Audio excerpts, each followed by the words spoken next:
Hello viewers, welcome back to my channel colour and craft creation. আমি জয়া সাহা। আজকে আপনাদের জন্য রিপাবলিক ডে স্পেশাল একটা ক্রাফট নিয়ে চলে এসেছি। এর জন্য প্রথমেই আমি একটা কাগজে সার্কেল কাট করে নিয়েছি, আর সেই সার্কেলটা বরাবরই ঠিক আর একটা কার্ডবোর্ড কেটে নিলাম সুন্দর করে। এবার এই দুটো জোড়া লাগানোর পরে এর ওপরে টিস্যু গ্লু করে নিচ্ছি। এবার এই টিস্যুগুলোকে আমি প্রথমে যে ফেভিকল এমআর গ্লু হয় সেটাকে জলে ভিজিয়ে নিয়েছিলাম, আর সেটাই হালকা হালকা করে ব্রাশ দিয়ে টিস্যুর ওপর লাগিয়ে নিচ্ছি। ঠিক এইভাবে পুরোটা টিস্যু দিয়ে কভার করে নিতে হবে। এখানে আমি দুটো টিস্যু ইউজ করেছি।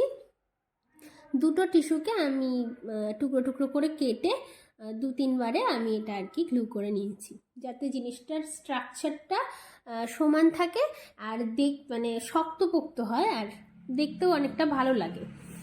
নর্মাল কার্ডবোর্ডের ওপর কাগজ দিয়েও এটা রং করে করা যায়, কিন্তু আমি এখানে যেহেতু এটা একটুখানি মানে মজবুত করার জন্য, যেহেতু এটা আমি এখানে Republic day special try colour batch বানাচ্ছি, তার জন্য এখানে একটু মজবুত করার জন্যই এটা আর কি করা। আপনারা চাইলে এটা নাও করতে পারেন, ডাইরেক্টও করতে পারেন কাগজ লাগিয়ে। এটাতে দেখতে একটু বেশি সুন্দর হবে এর জন্য।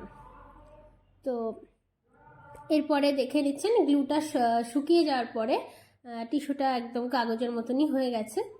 এর ওপরে আমরা ট্রাই কালার মানে গেরুয়া, সবুজ আর সাদা তিনটে কালার, পতাকার যে তিনটে কালার হয় সেই তিনটে কালার আমরা এখানে করে নিচ্ছি। প্রথম অংশে গেরুয়া করে নিলাম, এরপরের অংশটা ফাঁকা সাদাই, আর তার ঠিক নিচে সবুজ রং করে নিচ্ছি। আপনারা এখানে অন্য যে কোনো রং ইউজ করতে পারেন, আমি অ্যাক্রিলিক কালারের ইউজ করেছি।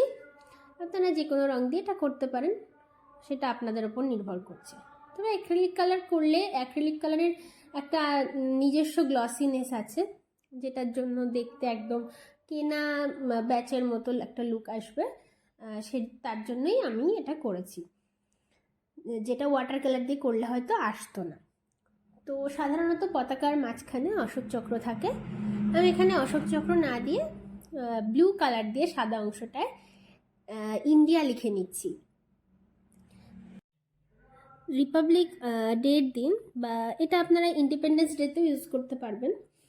তো ওই দিন নিজের শাড়ির সঙ্গে, মানে আপনারা যে কালারের শাড়ি পরুন না কেন, সবুজ, সাদা, গেরুয়া, তার সঙ্গে যদি এরম একটা ব্রুচ বা এরম একটা ব্যাচ থাকে, বা জামার সাথেও যদি এরম পরা যায়, বা যারা ডান্স করেন, ডান্সের দেশাত্মবোধক নাচের জন্য যে লুক ক্রিয়েট করছেন, তার সঙ্গে যদি এরম একটা ব্যাচ পরে নেন, তাহলে লুকটা কিন্তু আরও গর্জিয়াস হয়ে যাবে।